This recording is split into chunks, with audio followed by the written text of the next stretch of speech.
뒤에 보시는 것이 이제 카페 주방인데요. 안에 아일랜드가 오늘 이렇게 들어왔고, 싱크대가 어제 또 들어와서 이렇게 완성이 되었습니다. 아직 산만한 부분이 많지만 예쁘게 잘 나온 것 같아요. 색감도 아직 위에 등은 달지 않았습니다. 이제 레일 조명이 내일부터 이제 작업이 되면 조금 더 예뻐질 것 같습니다. 네, 한번 보여드릴게요.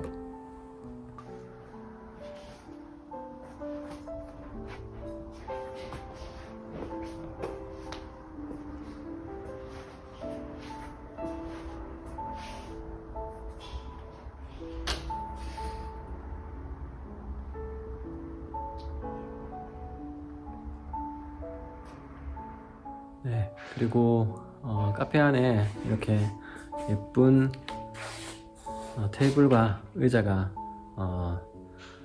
아직 뭐 다 세팅된 건 아니고, 오늘 제가 이거 조립을 했는데 조립한다고 좀 고생을 했습니다.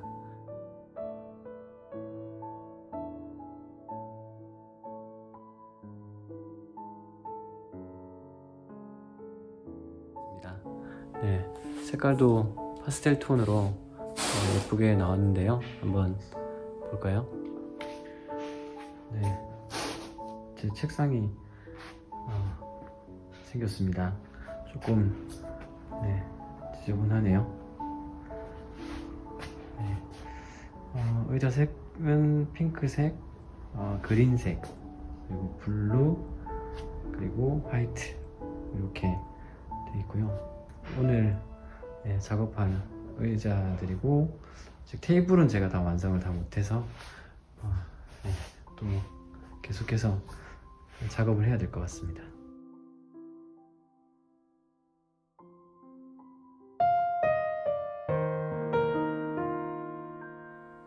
오늘은 예수님교회 공사판 새벽 예배 53번째 시간입니다. 배경이 또 바뀌었는데요. 조금씩 어떻게 바뀌어 가는지 자꾸 의도적으로 제가 보여드리고 있는데, 전체적으로 아직 완성이 되지 않아서 조금씩 바뀐 부분만 보여드리고 있습니다. 여기는 이제 카페 공간이고요. 예배당 안에도 강대상이나 여러가지 좀 바뀌는 부분이 있는데, 조금 더 이제 이번 주 안에 청소도 하고 정리가 되면 전체적으로 한번 보여드리도록 하겠습니다. 오늘 함께 보실 말씀은 갈라디아서 4장 21절 말씀, 한 절 말씀입니다. 내게 말하라, 율법 아래에 있고자 하는 자들아, 율법을 듣지 못하였느냐. 21절부터는 이제까지 했던 이야기들과 같은 맥락을 가지고 있긴 하지만 구체적인 내용은 좀 달라지고 있습니다. 율법과 언약이라는 그 테마를 가지고 구약에서 등장하고 있는 두 인물인 하갈과 사라를 비유해서 이신칭이 그 복음이 성경적일 수밖에 없는 이유를 설득력 있게 설명해 주고 있는 것이죠. 먼저 사도 바울은 율법 아래에 있고자 하는 자들에게 이야기하고 있습니다. 여기에 나오는 이 율법이라는 단어는 토라를 의미하는 모세여경을 의미하는 것이 아니라 일상에서 흔히 적용될 수 있는 그런 일반적인 율법 규정들을 말하고 있습니다. 그러니까 이 사람들은 토라뿐만 아니라 양심의 법까지도 모두 엄격하게 지키려는 그러한 강력한 율법주의자들과 또 그러한 사상을 지지하는 모든 사람들을 가리키는 것입니다. 오늘 본문만 보셨거나 오늘 또 설교만 들으셨다면 다시 똑같은 질문을 하게 되겠죠. 그것은 바로 율법과 양심의 법을 엄격하게 지키는 것이 뭐가 문제지? 라고 하는 것입니다.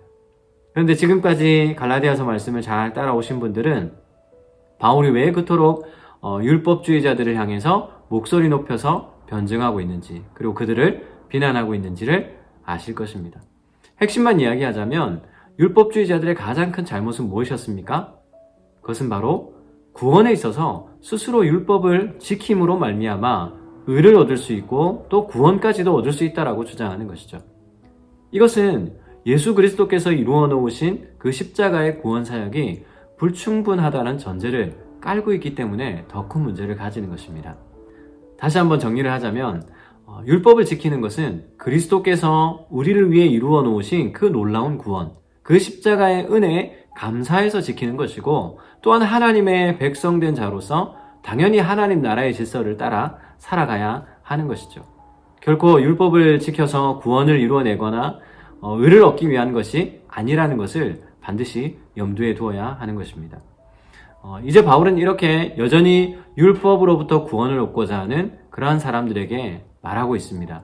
그렇게 주장하는 율법주의자들아, 그리고 그들을 따르고자 하는 갈라디아 교회 성도들아, 나에게 한번 말해봐라. 너희들이 한번 얘기해봐라. 이게 어떻게 가능한 일이냐? 라고 묻고 있는 것입니다. 그들에게 묻는 것이죠. 율법을 듣지 못하였느냐? 여기에 이 듣는다는 말로 번역된 이 단어 아쿠오라는 단어는 귀로 듣는 행위를, 귀로 듣는 행동을 의미하는 동사이기도 하지만 유대인의 사고에서 하나님의 말씀을 듣는다라고 할 때는 굉장히 특별한 것이죠. 단순히 귀를 통해 듣는 것을 의미하는 것이 아니라 그 말씀을 이해하고 또 순종하는 것과 같은 그러한 의미를 가집니다. 그래서 쉐마 본문으로 알려진 신명기 6장 4절에서도 들으라 이스라엘아 라고 그렇게 말하고 있죠. 들으라 이스라엘아 했을 때는 그저 귀로 듣는 것만 말하는 것이 아니라 너의 마음에 새기라는 것이죠. 그리고 그 말씀을 너의 삶 속에서 순종하고 지키라는 것을 의미하고 있는 것입니다. 하나님에 대한 전폭적인 신뢰와 사랑으로 가는 시작점이 바로 여기에 있습니다. 듣는 것이죠. 그러니 여기에서 바울이 너희가 듣지 못했느냐라고 묻는 것은 너희가 만일 진실된 마음으로 율법의 말씀을 들었더라면, 다시 말해 율법을 충분히 이해하고 올바르게 반응했더라면 어떻게 율법주의에 너희가 빠질 수 있느냐라고 질책하고 있는 것입니다. 말씀은 1차적으로 듣는 것에서 시작합니다. 그러나 이 들음은 그저 귀로 듣는 것이 아니라 마음으로 듣고 또 행함으로 듣는 것이죠. 그런데 귀로 듣는 것으로 끝난다면 그것은 마치 드라마 한 편을 보고 지나치는 것과 같습니다. 마치 지나가다가 들었던 어떤 사람의 이야기일 뿐이죠. 말씀을 들었다면 그 말씀이 우리의 삶 속에서 녹아져야 하는 것입니다. 그래야만 말씀이 삶이 되고 또 삶이 말씀이 되는 그 놀라운 일이 우리의 삶에 일어나는 것이죠. 그것이야말로 진정으로 말씀을 듣는 성도들의 삶에서 일어나는 커다란 변화입니다. 사랑하는 성도 여러분, 오늘 여러분의 삶이 말씀이 되고 또 말씀이 삶이 되기를 주님의 이름으로 축복합니다. 너무 쉽지 않은 말이지만 그럼에도 불구하고 그런 삶을 살기 위해 발버둥치는 그러한 여러분들 되시기를 바랍니다. 더불어서 수도 없이 들었던 고난주간의 십자가, 여러분의 삶에서 그 십자가가 녹아들어서 그 은혜를 세상으로 흘려보내는 삶이 되시기를 축복합니다. 그것이 이 땅에서 주어진 우리의 사명이기 때문입니다. 오늘 하루도 이 사명자의 삶을 살아가시기를 주님의 이름으로 축복합니다. 기도하겠습니다. 주님, 이 땅에 사는 동안 주의 말씀을 듣되 그저 귀로 듣는 것이 아니라 마음으로 듣고 행함으로 들을 수 있는 저희들 되기 원합니다. 그래서 말씀이 삶이 되고 삶이 말씀이 되는 그러한 성도들이 될 수 있도록 인도하여 주시기를 간절히 소원합니다. 오늘 십자가의 그 깊은 은혜를 다시 한번 우리의 귀로 듣습니다. 귀로 듣는 것뿐만 아니라 우리의 삶에서 십자가가 녹아들게 하여 주시고 이 십자가의 은혜가 세상 가운데 흘러갈 수 있는 저희들 될 수 있도록 역사하여 주시옵소서. 하나님 아버지, 저희들의 부족하고 연약한 삶을 붙잡아 두셔서 우리의 삶 속에서 예수 그리스도의 사랑을 드러내고 또한 말씀의 능력을 경험할 수 있는 오늘 하루가 되기를 간절히 소원합니다. 하루의 삶 가운데에 주님께서 함께하여 주시고 이 모든 말씀 예수님의 이름으로 기도드리옵나이다. 아멘.